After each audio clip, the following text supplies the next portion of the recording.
এই হচ্ছে মায়া মাছ আলু দিয়ে রান্না হবে। আর নিয়েছি মিষ্টি কুমড়ো। আজকে রান্নাপাতি জোগাড় করছি। সেই রান্না করতে আজকে খুব একটা ভালো লাগছে না, দেখাই প্রচণ্ড গরম, মানে প্রচণ্ড প্রচণ্ড প্রচণ্ড গরম।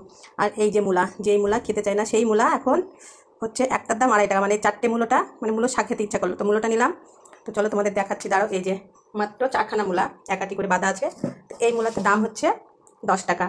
এই যে 4খানা মাত্র। দেখো, মূলার শাক খেতে আমার ভালো লাগে, মূলা দিয়ে। আর মূলার শাকগুলো কুচি কুচি করে কেটে একসঙ্গে ভাজা করলে বেশ ভালো লাগে খেতে। নতুন নতুন ভালো লাগে, পরে ভালো লাগে না, ওই জন্য নিলাম। তো এই যে ধুয়ে রেখেছি। তো এত আসসালামু আলাইকুম। চলো রান্না বান্না বসাই। আর যাবো একটু ছাতে গিয়ে ছাদ বাগান থেকে একটু পুঁই শাক কাটবো। দেখি পুঁই শাকটা দিয়ে মিষ্টি কুমড়োটা দিয়ে রান্না করবো। এই মিষ্টি কুমড়োটা দিয়ে পুঁই শাক দিয়ে রান্না করবো। মিষ্টি কুমড়ো দিয়ে পুঁই শাক দিয়ে খেতে খুব ভালো লাগে। আবার ডাল দিয়েও পুঁই শাক ভালো লাগে। পুঁই শাক আমার খেতে বেশ ভালোই লাগে। চলো ছাদে যাই। এই যে চেয়ারটা নিয়ে চলে এসেছি। এই যে সকাল সকাল কেচে দিয়েছিলাম সব, জানো তো আমার অভ্যাস, সকাল সকাল না কাচলে ভালো লাগে না। তো চেয়ার দিয়েই মাছ করবো, উঠে পুঁই শাক কাটবো।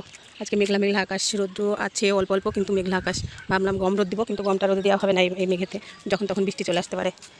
এই যে ফুলগুলো দেখো একসঙ্গে ফুটেছে, কত সুন্দর।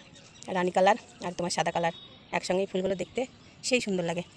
এই যে দেখো কত সুন্দর লাগছে, তাই তোমাদের দেখালাম। আর ওদিকে তো আছে আর অন্যান্য কালার, তোমাদের দেখিয়েছি এর আগে, আবারও দেখাবো। চলো আগে পুঁই কাটি। আচ্ছা, অনেক উপরেই আছে তো দেখেছি, আর যে যতটুকু 2-4টে মতো লতা কাটলে আবার হয়ে যাবে, বেশি লাগবে না।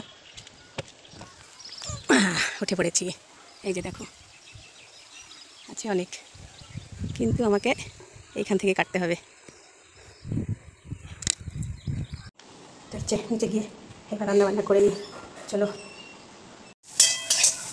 এই যে মূলা ভাজিটা হয়ে গেল, মূলা ভাজি হয়ে গেল। এবার বসাবো মাছ আর আলুটা।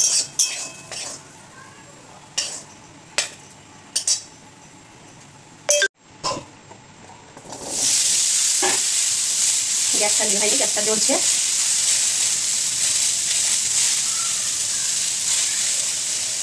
দেখো মায়া মাছ দিয়ে কীভাবে আমি এটা রান্না করবো। দেখো এই যেখানে আদা জিরে লঙ্কা একসঙ্গে বেটে নিয়েছি, বাটনাটা দিয়ে দেবো। অর্ধেকটা দেখতে একটুখানি রাখবো, ওটা দিয়ে তরকারি দেবো।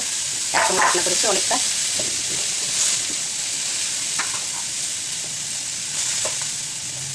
একসঙ্গে অনেকটাই বাটনা করেছি।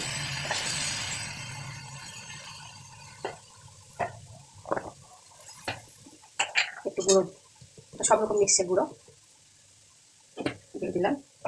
এবার স্বাদ মতো লবণ দিয়ে দিব। এইভাবে রান্না করলে খুব ভালো লাগে আমার মাছটা। লবণটা কি বেশি হলো বুঝতে পারছি না।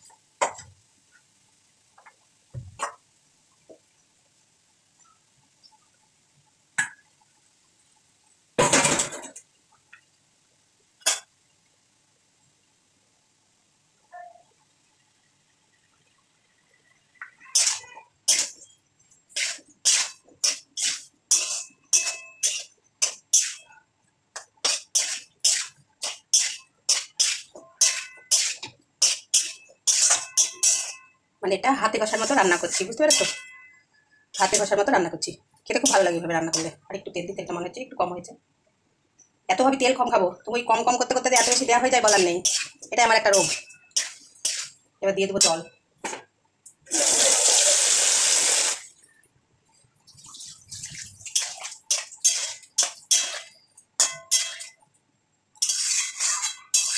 আর একটু জল দেবো, আলুটা যেহেতু সিদ্ধ হবে, এরকম একটু ঝোল ঝোল থাকবে।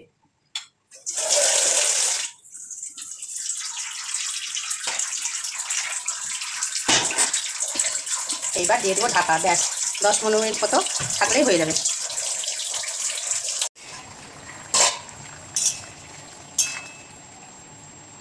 এই যে দেখো কত সুন্দর আলুগুলো সিদ্ধ হয়ে গেছে। তো তরকারিটা হয়ে গেল, নামিয়ে নিই। তারপরে কুমড়োটা বসাবো। এই যে এইভাবে একটু তরকারিটা রান্না করে তোমরা খাবে, দেখবে খুব মজা পাবে, খেতে খুব মজা লাগে। তো ভিডিওটা বড় করলাম না, অনেকটাই বড় হয়ে গেল। আল্লাহ হাফেজ, সবাই ভালো থেকো, সুস্থ থেকো।